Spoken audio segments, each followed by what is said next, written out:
Occasionally we ventured off to the ship for such stores as we needed. There we found that the fungus grew persistently. One of the nodules on the main deck became soon as high as my head. We had now given up all thought or hope of leaving the island.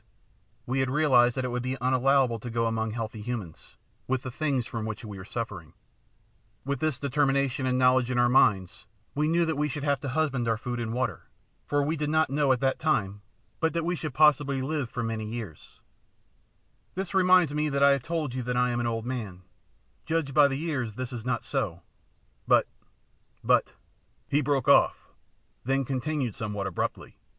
As I was saying, we knew that we should have to use care in the matter of food, but we had no idea then how little food there was left of which to take care. It was a week later that I made the discovery that all the other bread tanks, which I had supposed full, were empty, and that, beyond odd tins of vegetables and meat and some other matters, we had nothing on which to depend but the bread in the tank which I had already opened. After learning this, I bestirred myself to do what I could, and set to work at fishing in the lagoon, but with no success. At this I was somewhat inclined to feel desperate until the thought came to me to try outside the lagoon in the open sea. Here at times I caught odd fish, but so infrequently that they proved of but little help in keeping us from the hunger which threatened. It seemed to me that our deaths were likely to come by hunger, and not by the growth of the thing which had seized upon our bodies. We were in this state of mind when the 4th month wore out, when I made a very horrible discovery. One morning, a little before midday, I came off from the ship with a portion of the biscuits which were left. In the mouth of her tent I saw my sweetheart sitting, eating something. "What is it, my dear?" I called out as I leapt ashore. Yet on hearing my voice she seemed confused, and turning, slyly threw something towards the edge of the little clearing. It fell short, and a vague suspicion having arisen within me, I walked across to pick it up. It was a piece of the grey fungus. As I went to her with it in my hand, she turned deadly pale, then rose red. I felt strangely dazed and frightened. "My dear, I said, and could say no more. Yet at words she broke down and cried bitterly. Gradually, as she calmed, I got from her the news that she had tried it the preceding day, and liked it. I got her to promise on her knees not to touch it again, however great our hunger. After she had promised, she told me that the desire for it had come suddenly, and that until the moment of desire, she had experienced nothing towards it but the most extreme repulsion. Later in the day, feeling strangely restless, and much shaken with the thing which I had discovered, I made my way along one of the twisted paths, formed by the white sand-like substance, which led among the fungoid growth. I had once before ventured along there, but not to any great distance. This time, being involved in perplexing thought, I went much further than hitherto. Suddenly I was called to myself by a queer hoarse sound on my left.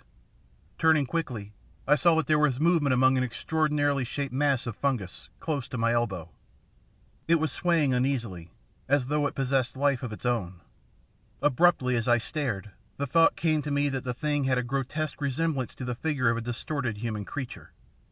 Even as the fancy flashed into my brain, there was a slight sickening noise of tearing, and I saw that one of the branch-like arms was detaching itself from the surrounding grey masses, and coming towards me.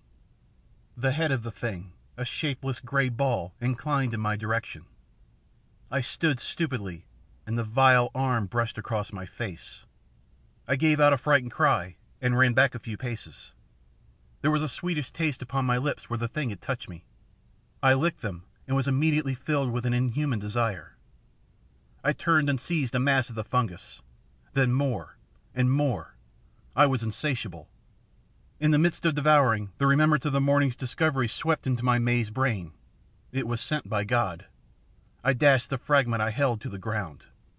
Then, utterly wretched, and feeling a dreadful guiltiness, I made my way back to the little encampment.